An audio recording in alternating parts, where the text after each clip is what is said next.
Serena Williams, more of that.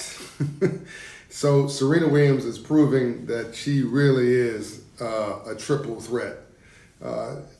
Beautiful, intelligent, thoughtful, sophisticated, obviously incredible athlete, mother, friend, whatever, incredible athlete, investor. She may be a quadruple threat, I don't know, but she's a businesswoman without question, and is invested in 85 businesses that I guess her family venture fund has put money in over her career. And it appears a dozen of those have company valuations into the $1 billion range, which is, I don't know her portfolio, so I can't give you details on it, but it doesn't mean that she owns all the company, by the way. It means she made some smart bets and the bets paid off. In other words, companies that she invested in rolled up into a larger overall valuation that she benefits from because she was an early venture capital investor. So kudos to her. I don't care what the structure is. It's a positive thing. And I love how you can see her sort of doing her makeup and she's explaining very casually, very confidently, very comfortably the structure of her investments. She clearly knows what she's talking about. I want you to become an investor also. You may not be able to do it the way Serena Williams has done it, and that's okay. But you can do it the way you need to do it. And that might be even fractional investing. So you're not Serena and her sister Venus, but maybe you don't play tennis either. But she can't roll and do some of the things that you do as a talent and a gift. Your life is different. Your life is appropriate for you. So it may get all the way down to what I call fractional investing, which is you may find that you only have $300 to invest.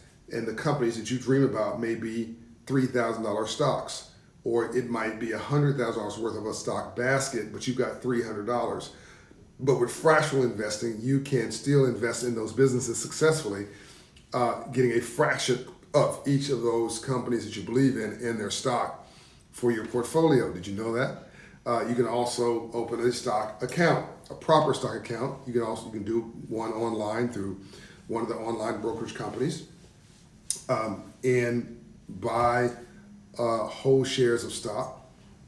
You can buy digital currencies and crypto if you want, if that's your thing. You can buy a range of, which is more in the riskier basket, these digital investments, which I'm not saying don't do or don't do. I'm just saying don't put your rent money in it. And you can also choose to invest in a mutual fund where you're sharing a risk basket. That's another option for you. You can invest in commercial paper, which is not traded on Wall Street, is more risk, but it tends to be more reward. I'm actually recommending you don't do that. I'm just giving you the scale. You can invest in a private placement, which is a private offering of stock.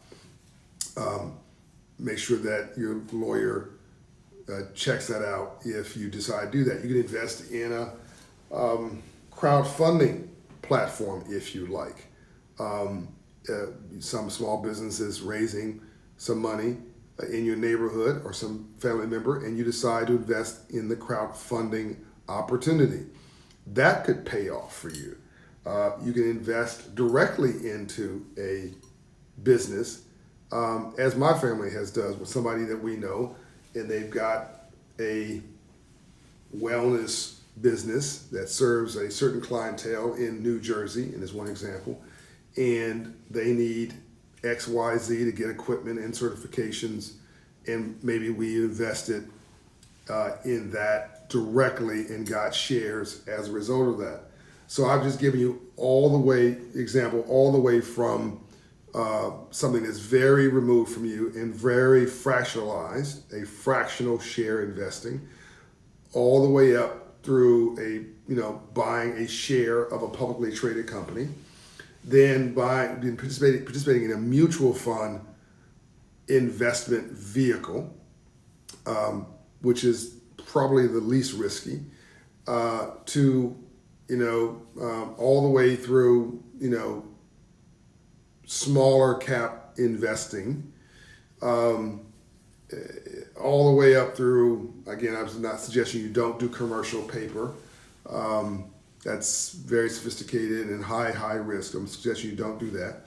All the way up through finding a brick and mortar business that you want to back with your $500, $1,500, $2,500, $25,000. Make sure that you understand the risk and you check with an attorney, etc.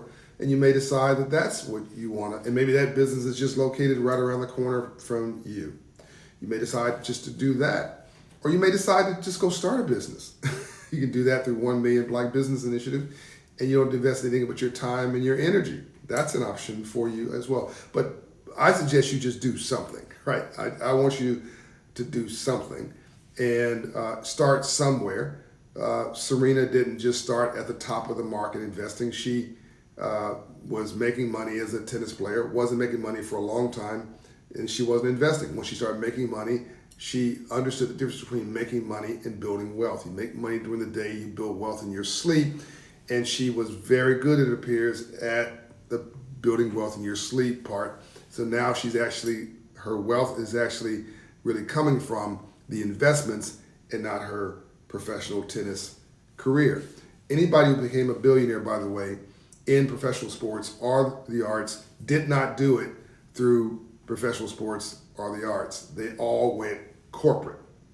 Think about LeBron. Think about Magic Johnson. Whoever your hero or shero is, they got the profile in the arts, the public figure profile. You know them as a celebrity, but they leveraged that and went and cut a deal with corporate America, got shares, equity in a corporate entity or some kind of participation in Dr. Dre and headphones, and that's how they became billionaires.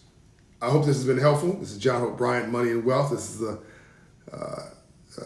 iHeartRadio Black Effect Network podcast series. John Hope Bryant on Money and Wealth, dropping new episodes every Thursday. See you soon.